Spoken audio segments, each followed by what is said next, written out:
के शर्मा जी। लेकिन मुद्दा के शर्मा जी क्या होना चाहिए बिहार के चुनाव में? मुद्दा तो ये होना चाहिए ना कि आप लोगों ने डबल इंजन की सरकार ने बिहार में क्या किया है। आप लोगों ने कामकाज के मुद्दे पर आप लोग क्यों नहीं बोलना चाहते के शर्मा जी?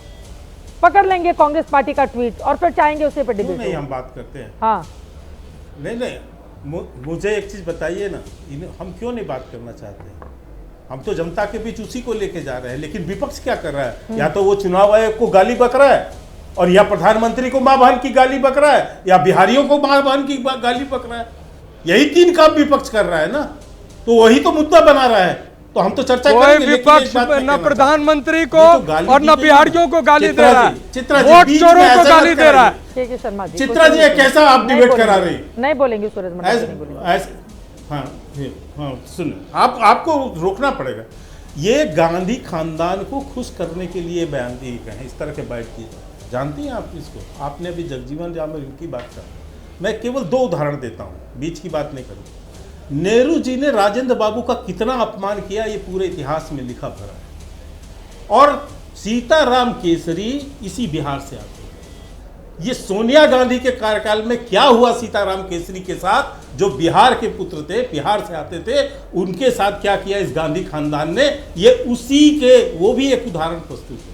तो ये गांधी खानदान को खुश करने के लिए होता है। और लालू प्रसाद यादव की चुप्पी इसलिए है क्योंकि उनको डर है कि राहुल गांधी तेजस्वी को मुख्यमंत्री का दावेदार वो बना दे प्रत्याशी, इसके लिए वो मुंह में ताला जड़ के बैठे हुए हैं। वो राहुल गांधी और कांग्रेस का विरोध नहीं कर सकते। भले बिहार की अस्मिता चली जाए, बिहारियों की अस्मिता चली जाए, बिहारियों का स्वाभिमान को गाली दिया जाए, लेकिन लालू प्रसाद यादव की बोलती बंद रहेगी जब तक तेजस्वी यादव को वो मान नहीं लेते।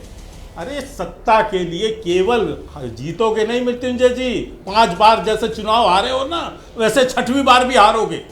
5 विधानसभा हार चुके हो अभी तक लगातार, ये 6वीं विधानसभा भी हारोगे। वोट चोरी करेंगे तो हारेंगे, के लिए वोट चोरी नहीं होगी मत करो बिहार की जनता से, बिहार के स्वाभिमान। बिहार, अरे तो क्या 2000 जब आपका शासन काल था, 2005 में वोट चोरी हुई थी जब चुनाव हारे थे? आप तो 35 साल से बाहर हैं। कांग्रेस तो 35 साल से सत्ता से बाहर है बिहार में। लालू प्रसाद यादव की 5 बार से 33% से ज्यादा सीट नहीं जीत पाए हैं। 80 सीट से ज्यादा आज तक आरजेडी जीती नहीं। 324 सीटों में 33% भी नहीं है, और लोकसभा में 0 सीट, 4 सीट। यह परफॉर्मेंस है आपका, और यहां पर बड़ी बड़ी बातें करते हो बैठ के। ठीक है, आपको पता है आधी भी क्या इतनी भी सीट नहीं जीत पाते हैं आप लोग। हाँ। ये 5 चुनाव का आपका परफॉर्मेंस है। हाँ। 2005 से लेकर आज तक 20 साल से जनता ने बाहर कर रखा है, बिहार में और कांग्रेस पार्टी को 35 साल। आंकड़े दिखा दीजिए। ठीक है के शर्मा जी, आपने जो बातें कही हैं उसी को आगे बढ़ाते हुए वो आंकड़े भी हम दिखा देते हैं। पिछले 2004 से लेकर 2024 लोकसभा का आंकड़ा हमारे सामने है, और कांग्रेस पार्टी का 2005 से लेकर 2020 तक विधानसभा का आंकड़ा है। मैं देख पा रही हूं 2004 से लेकर 2024 में ये 5 लोकसभा के चुनाव हुए, और 2009 में सिर्फ 10.3% वोट कांग्रेस पार्टी को मिली थी। कांग्रेस के नेता को भी दिखाइए भाई। मतलब अब तक का इतने 2004 से लेकर 20 तक 25 तक में अब तक की बेस्ट परफॉर्मेंस 2009 में रही थी, जब सिर्फ 10% वोट हासिल हुए थे कांग्रेस पार्टी को। विधानसभा की बात करें तो विधानसभा में आप सोचिए 2005 में 10 सीटें मिली थी, फिर जब अक्टूबर में चुनाव होते हैं 9 सीट मिलती है। 2010 में कांग्रेस पार्टी को 4 सीट मिलती है। 2015 में जब नीतीश कुमार के साथ आरजेडी कांग्रेस ने गठबंधन किया, चुनाव में गए, नीतीश कुमार इधर थे, तब 27 सीटें कांग्रेस जीतती है। फिर 2020 में वो 19 सीटें जीतती है, जब 70 सीटों पर कांग्रेस पार्टी ने लड़ा था। आखिरी बार जगन्नाथ मिश्रा 1990 में कांग्रेस पार्टी के मुख्यमंत्री बने थे। 1985 में 196 सीट जीतने वाली कांग्रेस 2020 में 19 सीट पर आ गई है। ये कांग्रेस पार्टी की परफॉर्मेंस है। और सूरज मंडल जी, चूंकि आपने बार बार किताब लेकर आप बैठे हुए हैं, आप पढ़े लिखे अच्छे नेता हैं, लेकिन मैं आपके लिए जानकारी के लिए बता दूं, और वो मैंने दस्तावेज भी निकाल लिया। आप बार बार 3 बार आपने चूंकि बाबू जगजीवन राम का जिक्र कर दिया। वो बड़े दलित नेता रहे, न जाने कितने लाख लोगों के वो रोल मॉडल रहे। उन्होंने 1977 में जब इंदिरा गांधी सरकार से इस्तीफा दिया था, तो त्यागपत्र में उन्होंने जो लिखा था, न्यूयॉर्क टाइम्स लिखता है, देश के नागरिकों को उनकी सभी स्वतंत्रताओं से वंचित कर दिया गया। एक आतंक ने पूरे देश को घेर लिया। लोग लगातार भय में जी रहे हैं, चुपचाप पीड़ा सह रहे हैं। इंदिरा गांधी के लिए यह सब लिखा था सूरज मंडल जी। तो कम से कम ऐसा उदाहरण लेकर आइए जो देश की जनता सुने तो लगे कि कांग्रेस का आप पक्ष रख रहे हैं। नहीं, आप ही कांग्रेस का पोल तो खोलने मैं के लिए जवाब बैठ दे देता हूं गए। उसका। बोल दीजिए, आप ही पोल खोलने के लिए बैठ गए कांग्रेस का। नहीं, मैं जवाब दे रहा हूं।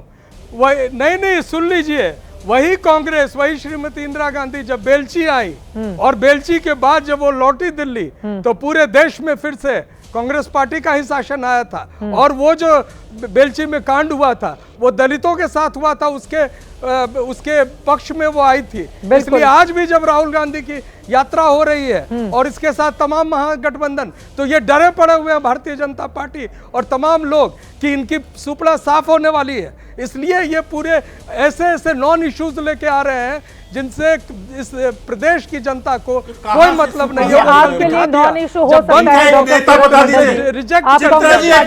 चित्रा जी, बंद को रिजेक्ट कर दिया गया। चित्रा जी मुझे बहस में लाइए। राजीव जी बोलिए, कौन है वहां? क्लोजिंग कमेंट राजीव जी। देखिए, अभी मैं सुन रहा था बाबू जगजीवन राम वाला, तो इनका पूरा का पूरा प्रकरण बैकफायर कर गया। लेकिन बाबू जगजीवन राम 1971 में देश के प्रतिरक्षा मंत्री थे, सूरजमंडल जी। कितनों को पता है बिल्कुल कि स्वर्गीय श्रीमती गांधी के सिवाय कोई भूमिका जगजीवन राम जी की थी, और कांग्रेस के किसी नेता ने किसी भी बहस में जगजीवन राम को उनका स्मरण नहीं किया है जब 1971 के स्वर्णिम यादों की चर्चा करते हैं। देखिए, ये कांग्रेस बिहार में एक नॉन प्लेइंग टीम है। ताबूत में आखिरी कील बिहारी इस बार ठोक देंगे सूरजमंडल जी। कांग्रेस का आता पता नहीं रहेगा, और आपके चक्कर में नहीं, वो तो नीतीश जी का आखिरी समय हुई, आपके चक्कर में इनका भी सत्यानाश हो जाएगा। ठीक है, अब पॉलिटिकल कील किसके लिए ज्यादा नुकसान करेगी, किसको फायदा करेगी, इसके लिए तो हमें इंतजार करना होगा। लेकिन यह बिल्कुल सच बात है, कांग्रेस पार्टी को अपने नेताओं को समझाना होगा। बिहार के लोगों को लेकर इस तरह की घृणित सोच कई ऐसे कांग्रेस पार्टी में बैठे हुए नेता हैं जिसके भीतर है।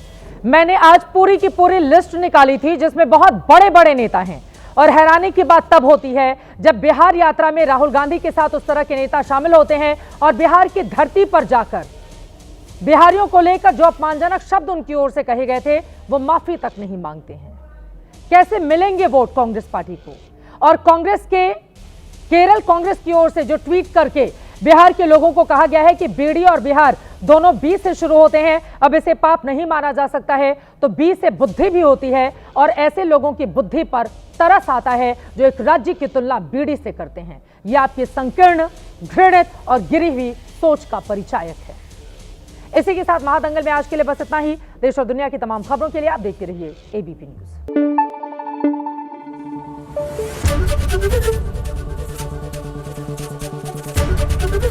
एबीपी न्यूज आपको रखे आगे।